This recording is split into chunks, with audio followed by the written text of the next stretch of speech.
নমস্কার, শুভ সকাল বন্ধুরা। আজকে আমি আপনাদের নিয়ে যাব মা বিপত্তারিণী মন্দিরে। কলকাতায় বা কলকাতার কাছাকাছি যারা থাকেন তাদের কাছে মা বিপত্তারিণী মন্দির নতুন কিছু নয় বা অজানা কিছু নয়। তবুও আমি গেছিলাম, তাই আপনাদের সঙ্গে করে নিয়ে যাচ্ছি। একটা জিনিস না বললেই নয়, এই মন্দিরের সবথেকে সুন্দর যেটা জিনিস সেটা হচ্ছে এখানকার ব্যবস্থাপনা। এত সুন্দরভাবে আপনি আপনার ডালা কিনে নিজে গিয়ে বসে মায়ের পুজো করে, মাকে প্রণাম করে, ফুল এক জায়গায় ফেলে আবার বেরিয়ে আসতে পারবেন, যে আপনার মন ভরে উঠবে। মাকে সামনে থেকে দেখা, ছোঁয়া সব মন্দিরে সম্ভব হয় না, কিন্তু এই মন্দিরে আপনি যদি ঢোকেন, দেখবেন একদম সামনে মা সুন্দর সাজে দাঁড়িয়ে আছে। চোখ খুলে ওনারা বারবার বলেন পুজো করতে। আর চৌকাঠটা না ডিঙোতে বলেন, পা দিতে বারণ করেন। ঠিক সেইভাবে যদি শুনে শুনে আপনি প্রত্যেকটা জিনিস করেন, আপনি দেখবেন কোন সময় আপনার এত ভিড়ের মধ্যেও পুজো হয়ে গেল সুন্দরভাবে, আপনি বুঝতেও পারবেন না।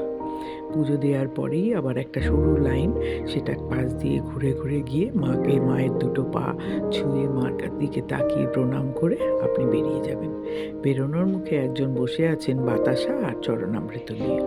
আপনি যেটা খাবেন, যদি দুটো চান দুটোই দেবেন। দিয়ে আপনি প্রসাদ নিয়ে বেরিয়ে এসে পেছনে একটা বড় মাঠ আছে, সেখানটায় একটা জায়গা করা আছে, সেখানে মোমবাতি, ধূপ আপনি যা জ্বালাতে চান জ্বালাতে পারেন। দিয়ে আপনি মায়ের কাছে আপনার নিজের মনের মনোবাঞ্ছা পূর্ণ হওয়ার কথা বলে আপনি প্রণাম করে আপনার মতো বেরিয়ে আসতে পারেন। আর বেরোনোর মুখে কচুরির দোকান, মিষ্টির দোকান এসব তো আছেই টুকটাক, যেগুলো আপনি খেয়ে দিয়েও বাড়ি ফিরতে পারেন।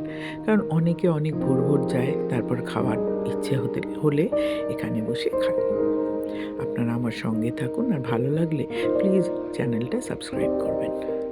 আর যারা কলকাতার কাছাকাছি থেকেও এখনও অবধি এই মন্দিরে যাননি, আমি অনুরোধ করব একবার যাবেন। মায়ের কাছে যেতে তো কোনো অজুহাত লাগে না, যদি যান আপনার মন ভরে যাবে। মনে হবে মা আপনার নিজের ঘরের বাড়ির মেয়ে।